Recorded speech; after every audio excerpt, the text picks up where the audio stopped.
Soon, Gully Bob will rule the world.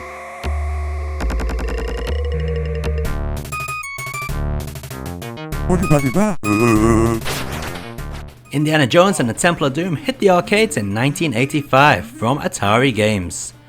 Not a lot of people know this, but it was the first Atari System 1 arcade game to include digitized speech, including voice samples of Harrison Ford as Indiana Jones, although the quality is a little too synthesized, resulting in a robotic sound rather than clear speech samples. The player assumes the role of Indiana Jones as he infiltrates the lair of the evil thuggy cult, armed with only his trademark whip. The ultimate goal is to free the child slaves, recover the stolen Sankara stones, and escape from the temple. The game is only composed of 3 levels, which repeat 3 times, before finally walking the bridge, as seen in the actual movie.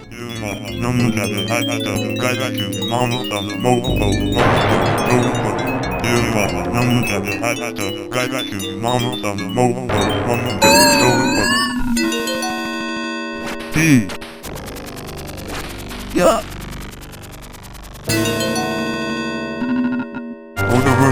Wow.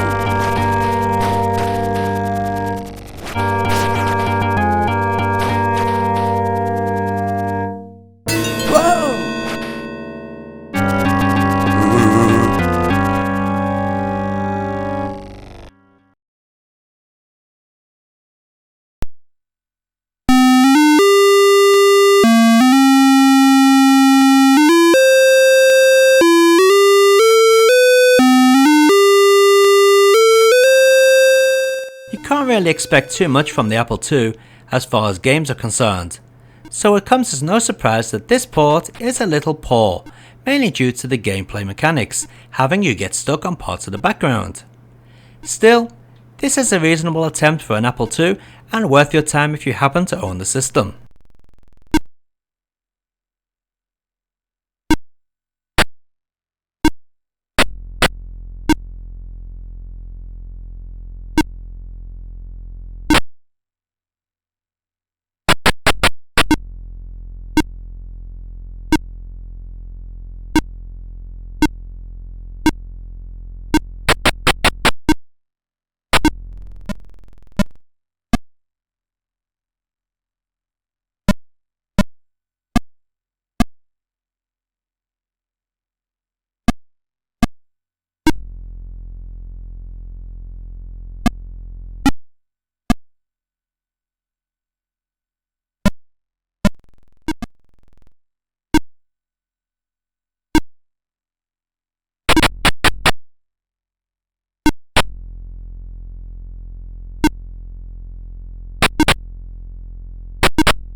The ZX Spectrum port is quite like all the other 8-bit ports, however this one moves way too fast.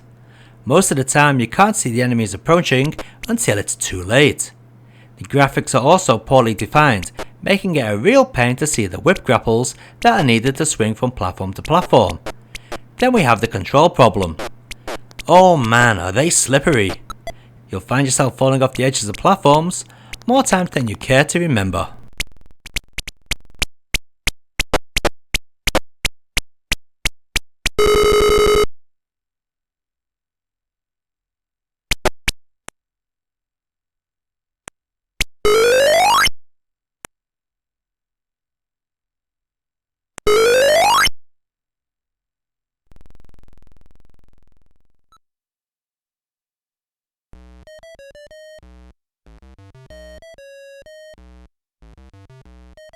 Quite often MSX games made by Western developers are normally ports of Spectrum games. Well, I'm happy to say that Indiana Jones isn't, but that doesn't make it a good game. While we have a much wider viewing angle than the ZX Spectrum game, we still have issues with the controls, which add to the game's difficulty.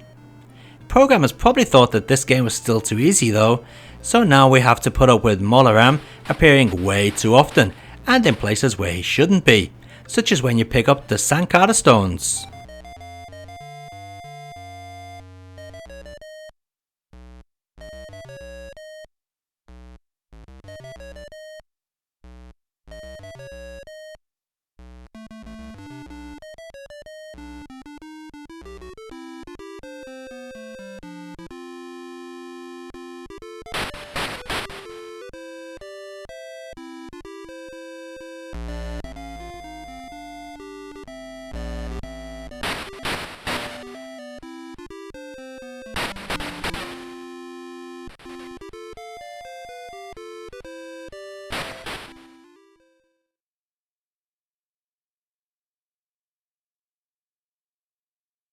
Programmed by Paragon Games, the same developer behind the ZX Spectrum port, as well as others, comes this Amstrad CPC port.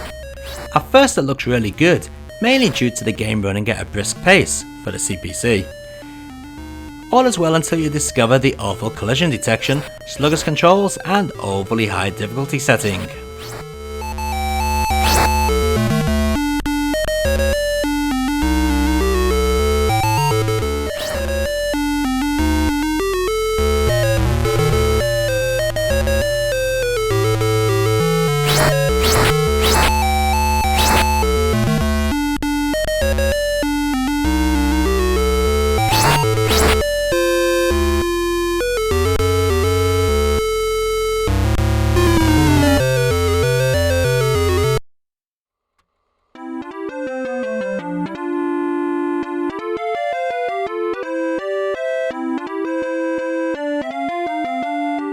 Level Systems handled the Amiga port, so I'm guessing they are an elementary school development group, as they sure can't draw pixel art very well.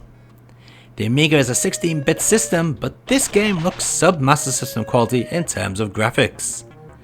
Also, like many of the home ports, you don't need to rescue any of the kids in order to advance to the following level.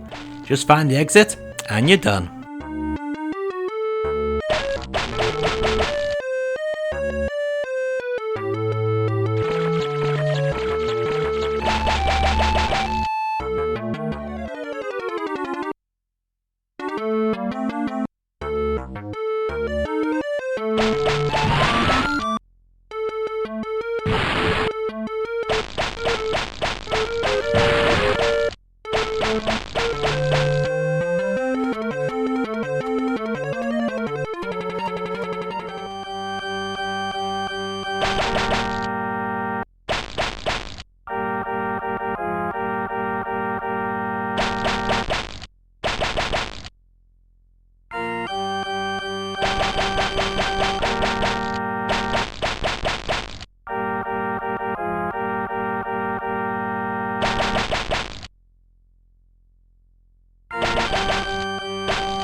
Developed by Paragon, unlike the Amiga version, this Atari ST game resembles the arcade quite well. As you can see, the game looks pretty faithful and even sounds reasonable. Best of all, it actually plays like the arcade game. Easily the best home conversion of choice in my opinion.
DOS port is based upon the Atari ST game, and as you'd expect, it's a fairly close copy. In fact, the only thing that lets it down is the music. Oh, and the fact that I'm having to play with the keyboard for this review.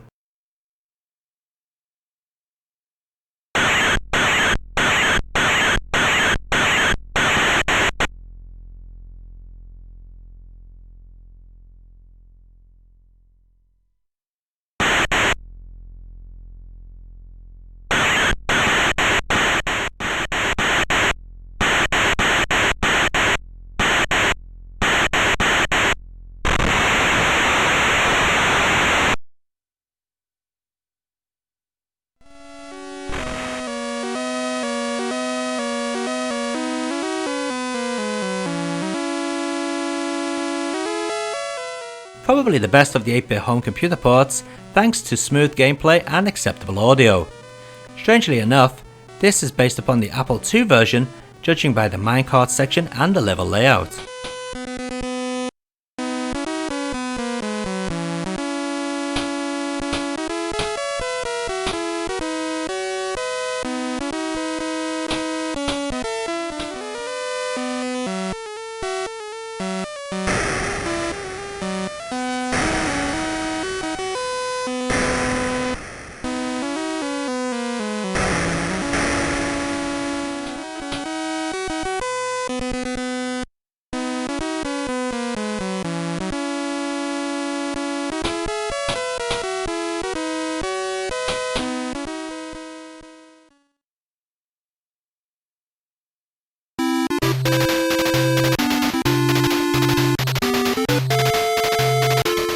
The Famicom version of Indiana Jones and the Temple of Doom, it has an interesting history.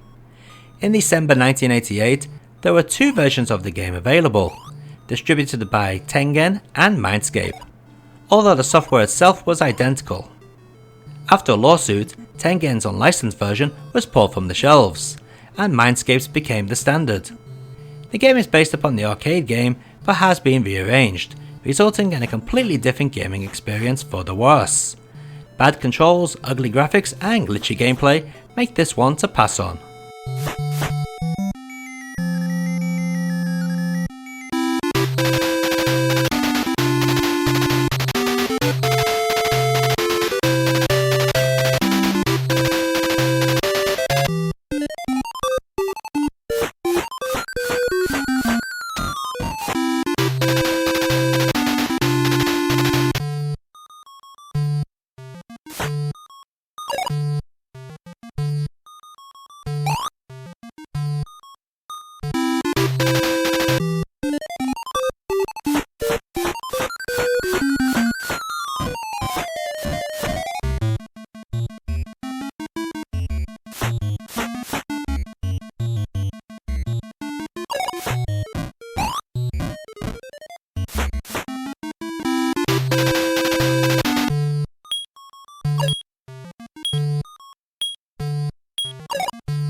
And let's take a look at all those versions of Indiana Jones and the Temple of Doom running side by side.